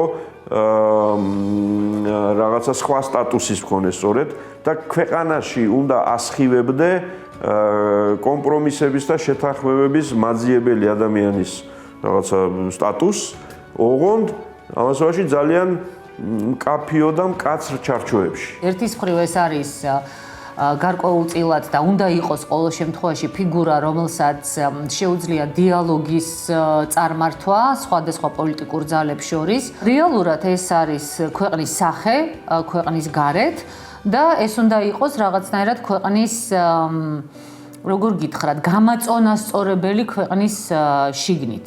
გამაწონასწორებელი როგორც სახელისუფლებო სხვადასხვა შტოებს შორის, ასევე ვთქვათ პოლიტიკურ მმართველ-ძალასა და ოპოზიციურ პარტიებს შორის.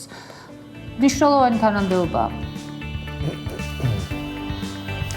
როგორც მიხვდით, საკმაოდ საინტერესო ბლიც ინტერვიუ გამოგვივიდა ჩვენს გამოცდილ პოლიტიკოსებთან და თუ დაუკვირდით და დაუკვირდებიან პოლიტიკოსები, მთავარია გამოცდილება, პოლიტიკური გამოცდილება ქონდეს, იმიტომ რომ იყო პარლამენტის თავმჯდომარე, მოითხოვს საკმაოდ დიდ ძალისხმევას და ეს ძალიან მნიშვნელოვანი თანამდებობაა, ამიტომ უნდა ქონდეს დიდი გამოცდილება და თუ დაუკვირდებიან, შეიძლება ზუსტად დაიჭირონ ის რჩევები, რაც ჩვენმა ყოფილმა პარლამენტის თავმჯდომარეებმა მოგცეს. თუდე რომ ბევრი არ იყო ხო? ძალიან ცუდია ეს, თუმცა ჩვენ მხოლოდ ორი რო დაგვთანხმთ ამ ინტერვიუზე ძალიან ცუდია. თუმცა მადლობა ამ სიუჟეტისთვის შენ.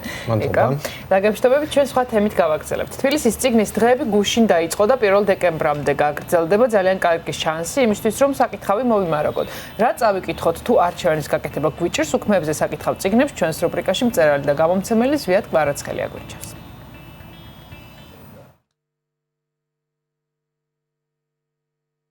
გამარჯობა. წარმოგიდგენთ სამ წიგნს, რომელიც ვფიქრობ საინტერესო იქნება თქვენთვის. პირველი ეს არის ირაკლი სამსონაძის სულ ახლახან გამოცემული რომანი ქელეხი ქორწილი, რომელიც ორ დამოუკიდებელ ნაწარმოებს აერთიანებს, ქელეხი ქარში და ქორწილი ქარში. ამ ორივე ნაწარმოებში ორივეში თამაშდება ძალიან საინტერესო პერფორმანსი. 30 წლიანი ინტერვალი აშორებს ამ ორ მოქმედებას და ირაკლი სამსონაძემ, როგორც ნამდვილმა ოსტატმა, ამ წიგნით სცადა, რომ ჩვენი ქვეყნის უახლესი ისტორია თავისი განსაკუთრებული, ძალიან საინტერესო, კოლორიტული პერსონაჟებით და ამასთან ერთად მთელი სიმძაფრით გადმოეცა. მონაცვლეობს იუმორი, სევდა, ტრაგიზმი, ფარსი და განსაკუთრებით საინტერესოა პერსონაჟები, რომელსაც ირაკლი სამსონაძე ხატავს. დაწყებული ძალიან მნიშვნელოვანი და მთავარი აქტორებით დამთავრებული სრულიად შემთხვევითი პერსონაჟით, რომელიც უბრალოდ ერთ გვერდზე გამოჩნდება და უნიშნელოვანეს როლს ასრულებს მთელ ტექსტში. ეს წიგნი ძალიან კარგად ასახავს ჩვენს ცხოვრებისეულ რიტმს. ამასთან ერთად აქვს ირაკლი სამსონაძისათვის დამახასიათებელი, მხოლოდ მისთვის დამახასიათებელი დრამატურგია.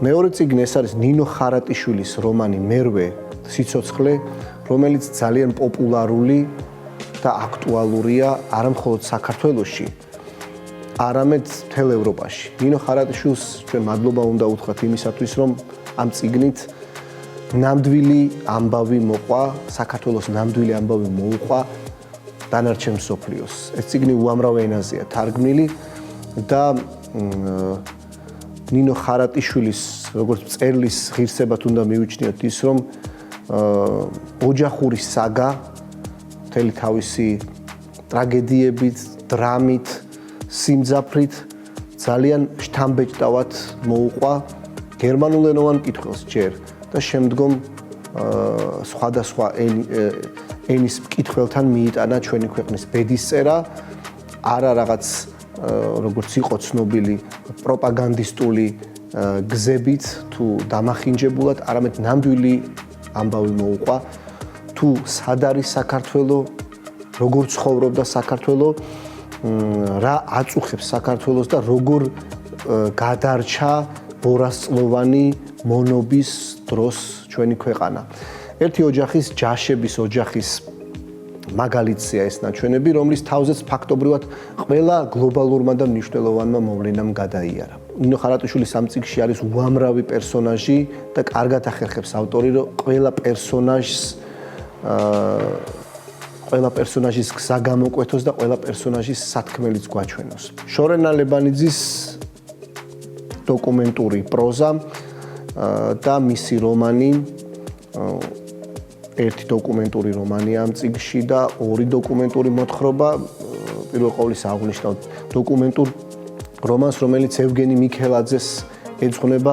ევგენი მიქელაძეზე ჩვენ ვიცით წიგნებიდან ლეგენდები გვსმენია, მაგრამ აუცილებელი და საჭირო იყო რომ ესეთი წიგნი ქონოდა, სადაც დაწვრილებით და სანდო წყაროებზე დაყრდნობით არის ნაჩვენები ევგენი მიქელაძის ცხოვრება. თუ რატომ შეეწირა წითელ რეჟიმს ევგენი მიქელაძე, აქ არის ნაჩვენები დაუმორჩილებელი ადამიანის ცხოვრება. ადამიანის, რომელიც არ აღიარებს სისტემას, უპირისპირდება და თავის საქმეში, თავისი პროფესიონალიზმით არის ნამდვილი მეამბოხი. შორენა ლებანიძემ ძალიან სანდოდ და რაც მთავარია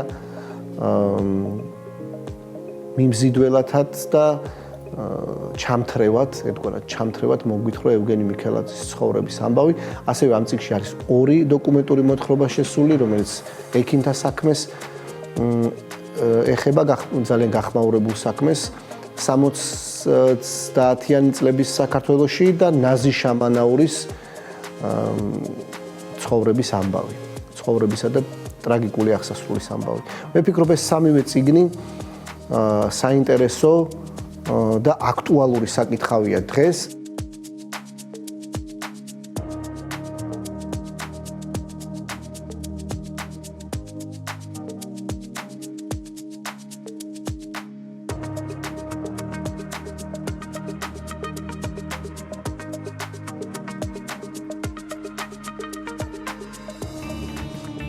გავაგრძელებთ უკვე გადაცემის მთავარი თემით. დღეს ჩვენს ეთერში ქართული წარმოების ორგანულ და ნატურალურ თავისმოვლის საშუალებებზე მოგიყვებით. ეს არის ბრენდი ბანოვანი, რომელიც ქალბატონებისთვის და უკვე მამაკაცებისთვისაც ამზადებს თავისმოვლის საშუალებებს. როგორ მზადდება ეს პროდუქცია?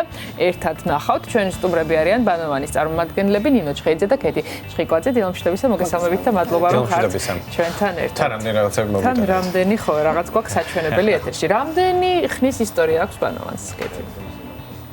მოგესალმებით, დიდი მადლობა მოწვევისთვის.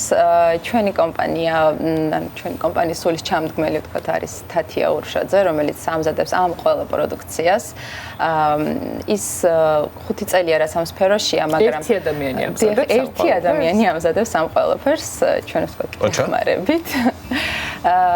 და ეს არის სრულიად 100% ნატურალური და ორგანული. ყველაზე მეტი პლუსი რაც არის, ხო? ეს არის მთავარი ხაზი და ყველაფერი არის დამზადებული აქ, ქართული საწარმო, ქართული პროდუქცია.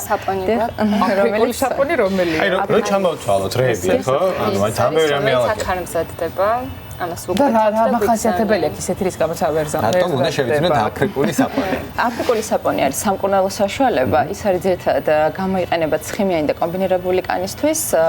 აი ძალიან კარგი აკნეს დროს უფრო სამკურნალო დანიშნულება და ყოველდღე არ შეიძლება ამის გამოყენება. შეიცავს ნატურალურ ცხიმებს და აი ძალიან კარგია თავისთვისაც, თმისთვისაც თუ კანზე არის რაიმე პრობლემური გამონაყარი ან ცხიმი, ეს შემდეგ. მოდი საპნებით დავიწყოთ. ვიტყოთ, რომელიც ისე მადის აღმძლევრად გამოიყურება, შეიძლება ნამცხვარი ეგონოს.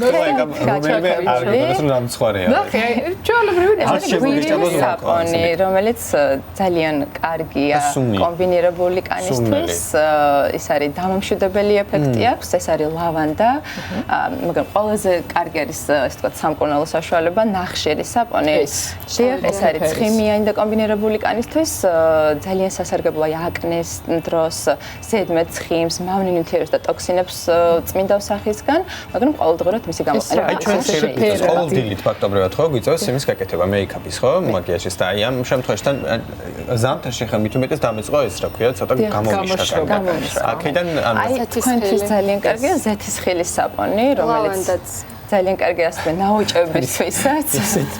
შეხებითაც გრძნობ, რომ სულ სხვა შემადგენლობა აქვს და ძალიან ნატურალურია ეს ყველაფერი. როცა ნატურალურზე ვსაუბრობ, იქვე ჩდება კითხვა, რომ აქ არის ვადებს, აქვს ალბათ ძალიან ვარგისიანობის ვადას დიდი მნიშვნელობა და ალბათ არის ეს გასათვალისწინებელი ფაქტორი, ხო? დიახ, რადგანაც ეს არის 100% ნატურალური, შეზღუდულია 6-დან 12-მდე არის გამოყენების ვადა.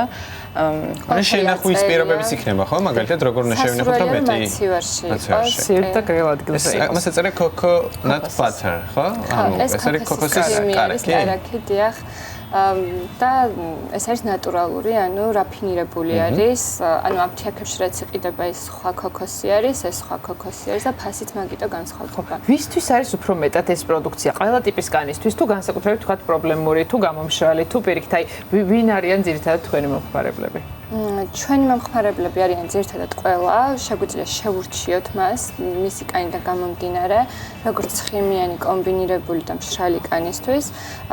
ჩვენ ვესაუბრებით ჩვენს მომხმარებელს და ამის მიხედვით უკვე ვარჩევთ, რა შეგვიძლია გავაკეთოთ. რამდენად გაიზარდა ხო ამ წლების მანძილზე, რასაც აკვირდებით, ხო თავიდანვე ესე ყველა პროდუქციას ერთად ალბათ არ მოამზადებით. თავიდან არის რაღაც დაკვირვების პროცესი, ხო? ეს პროცესი როგორი იყო და ამ დონემდე რამდენ ხანში მიხვედით? ანუ ჩვენმა მეგობარმა თამარ ურუშაძემ რომელმაც ეს ყველაფერი წამოიწყო, დაიწყო კოკოსით. აქ საერთოდ არ იყო მაგ დროს კოკოსი, არც არავინ არ იცოდა რა იყო და ეს კოკოსი რომ გამოიწერა, საჩუქრად გამოუგზავნეს შია. და ნუ არავინ არ იცოდა შია რა იყო, დაუგუგლეთ რაღაც ესე და ესე დავიწყეთ. ანუ კოკოსი და შიით დავიწყეთ და ეხლა ხანს წამოვიდა აი ეს ყველაფერი. კოკოსი და შიით თავიდან რა მომზადდა? აი სახის კრემებში დავუმატეთ ეს ყველაფერი, იმიტომ რომ ძველი მეთოდებით იყო ეს სახის დამატენიანებლები და ეხლა უკვე ჩვენ განვაახლეთ ეს და უკვე ახალი მეთოდებით სახის დამატენიანებლებზე გამახსენდა და ეს არის ხო ქალბატონებს ძალიან რომ გვიყვარს სახის შატი ჰიალურონის, ხო? როგორ უნდა მოიხმარო ის და რა ეფექტს თქვა კეთი რამდენ ხანში შატი? სახი წასასმელია ეს შატი არ გქონდეს რომ რაღაც ჰიალურონია. ხალების ეხლა უკვე ხალების უმრავლესობა იცის რომ ეს არის ნომერ პირველი ნაოჭების საწინააღმდეგო, შეგიძლიათ ყოველდღურად დაიდოთ სახეზე და შემდეგ დაიდოთ დღის დამატენიანებელი. აქ არის ჰიალურონის მაღალი შემცველობა თუ რით არის გამოგ? თუ სულთლიანად ჰიალურონია. კი, მე ჩემი ერთ-ერთი ფავორიტი ეს პროდუქცია არის. შეხედავ და გქონია რომ ეს არის საპონი, ხო? მაგრამ ეს ესე არ არის. ეს არის ტანის მყარილოსენი, რომელიც არ იწებები, ჩვეულებრივად როცა თქვათ ჭხაპს მიიღებ, შეგიძლია დაიტანო კანზე, როგორც საპონს, ისე წაისმევ და ხარ დატენიანებული და ძალიან რბილი და კარგი სურვილი აქვს. რამდენი კატეგორიის პროდუქტი გაქვთ ახლა რა ჩამოთვალოთ, ხო? არის საპონი, არის კანის დამატენიანებელი, არის ხელიშრატი. აი ესა ხელიშრატი. ხელის გამოშვება ზამთარში ძალიან აქტუალური პრობლემაა.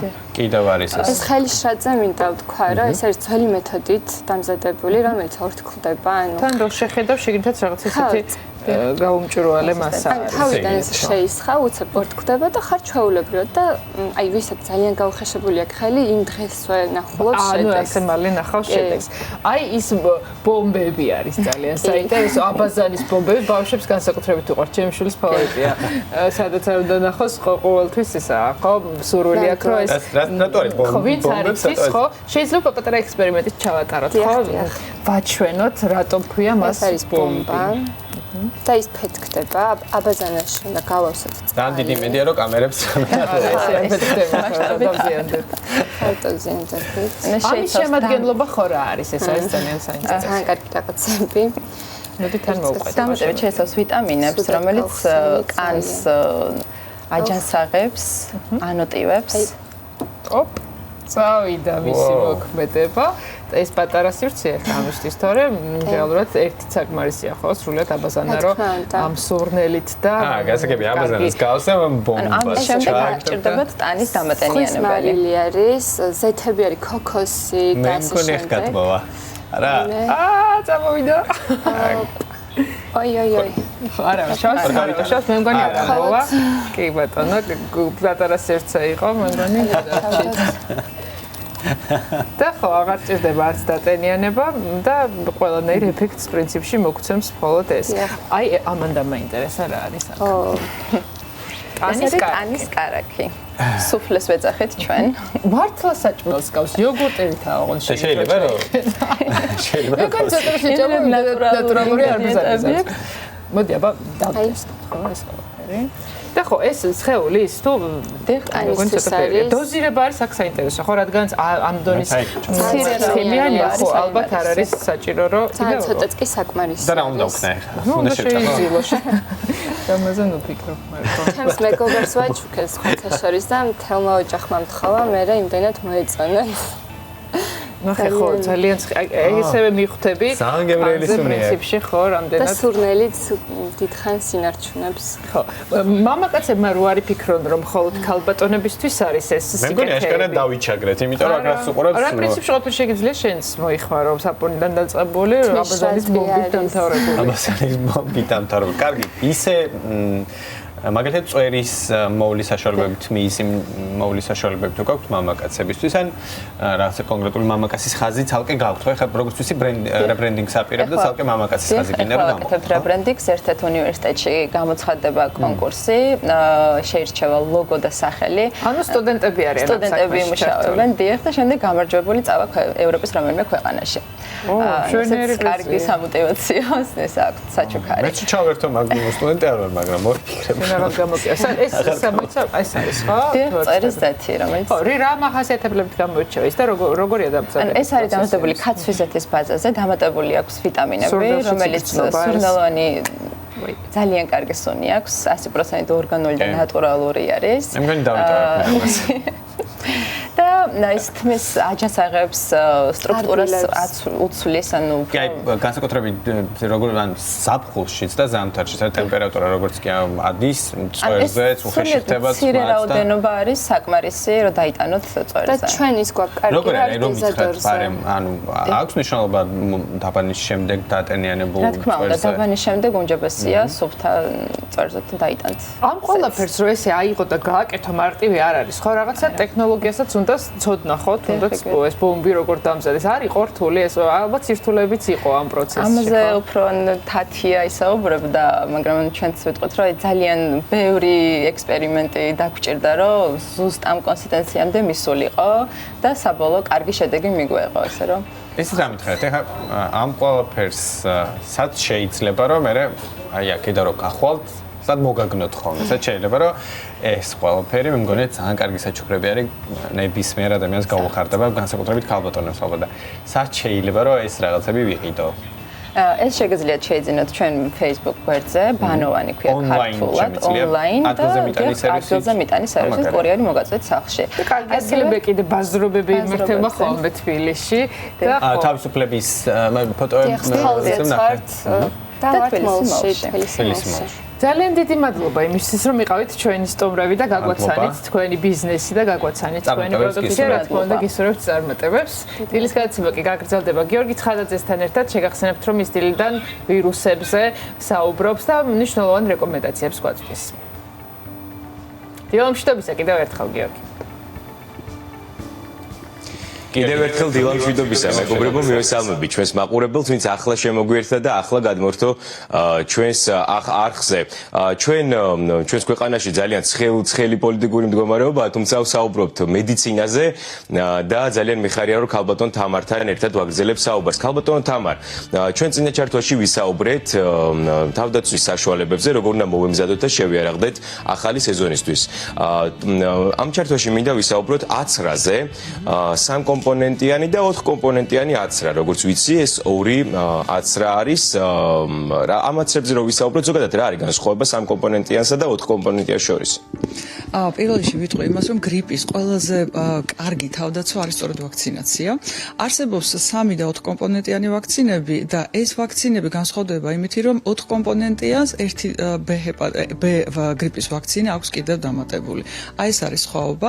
ვაქცინა არის პროგნოზირებული, როგორც ყოველ წელს და ძალიან ხშირად სვავენ ხოლმე ამ კითხვას, როგორ შეესაბამება თუ არა წლევანდელ წელს ეს ვაქცინა. დიახ, შეესაბამება, იმიტომ რომ ყოველ წელს ხდება ვაქცინების პროგნოზირება იმის დამიხედვით თუ რა გრიპის ვირუსი არის მოსალოდნელი.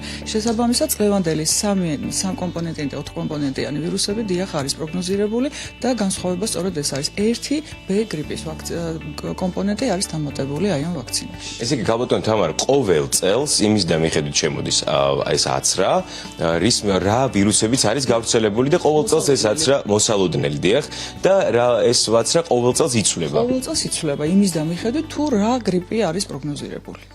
კი ბატონო, გალბატონო თამარ, არის გავრცელებული ესეთი მოსაზრება ჩვენ გავრცელებულ მოსაზრებებზე და ესე ვთქვათ საზოგადოებაში გავრცელებულ აზრებზე ვსაუბრობთ, ვაქცინის გამოყენებაო ესე როცა ორსულები არიანო, იწვევსო სხვადასხვა აუტიზმის სპექტრის განვითარებას მოზარდებში, რამდენად არის ეს შეესაბამება ზოგადად სიმართლეს და რა დადებითი და უარყოფითი თვისებები აქვს ამ აცრებს?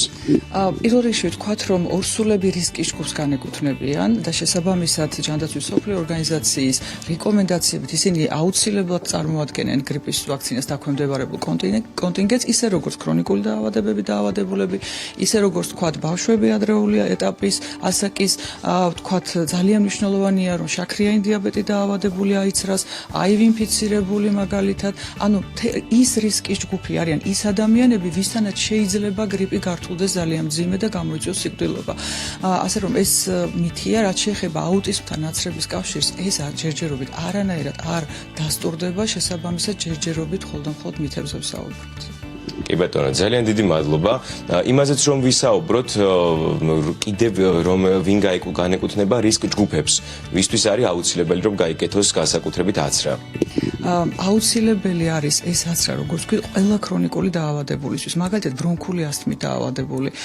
ყველა ადამიანი, რომელსაც აქვს სასუნთქი გზების ქრონიკული დაავადებები, მას აქვს რისკი იმისა, რომ შეიძლება გართულდეს იქ ძალიან ხშირად, ისე როგორც ვთქვათ, არტერიული ჰიპერტენზიით დაავადებული ადამიანები, გულის მანკებით დაავადებული ადამიანები და ასე შემდეგ, ეს კონტინგენტი აუცილებლად ექვემდებარება ვაქცინაციას. ძალიან დიდი მადლობა ქალბატონ თამარას, რომ უნდა გაუფრთხილდეთ ჩვენს ჯანმრთელობას და ყველას მოგიწოდებთ, რომ გაუფრთხილდეთ ჯანმრთელობას, თუ აცრას და ვაქცინას არ გავიკეთებთ, სახის პირობებში მაინც და ჩვენი ჰიგიენური პირობებში მაინც უნდა მოუფრთხილდეთ აუცილებლად ჩვენს ჯანმრთელობას და მოემზადოთ ახალი სეზონისთვის.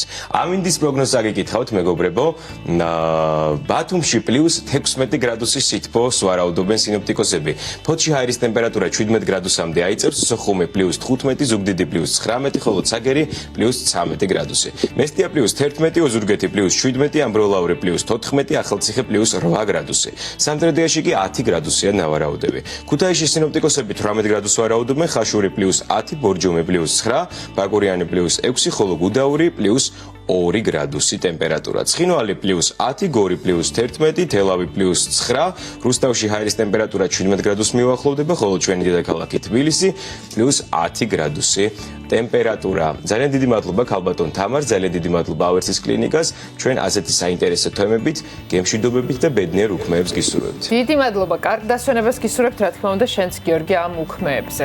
დღეს პარასკევი დღეა, ჩვენც უნდა დავემშვიდობოთ ჩვენს მაყურებელს. თან შავი პარასკევია, ხოლო კარგად შეგიძლიათ კარგ ფასად, არ ვიცი საქართველოში რამდენად არის შესაბამისი ფასები, მაგრამ იმედია რამდენიმე შეთავაზება შემოგვიდგეთ. დილის გადაცემა კი უკვე ორ შაბათს დილის 8:30-დან იქნება, რა თქმა უნდა, თქვენთან ერთად. პოზიტიურად და იღბლიან დღეს გისურვებთ. და სასიამოვნო უქმეებს გისურვებთ. 10 საათზე უკვე ფორმულა ნიუსი შემოდის ეთერში. ნახვამდის.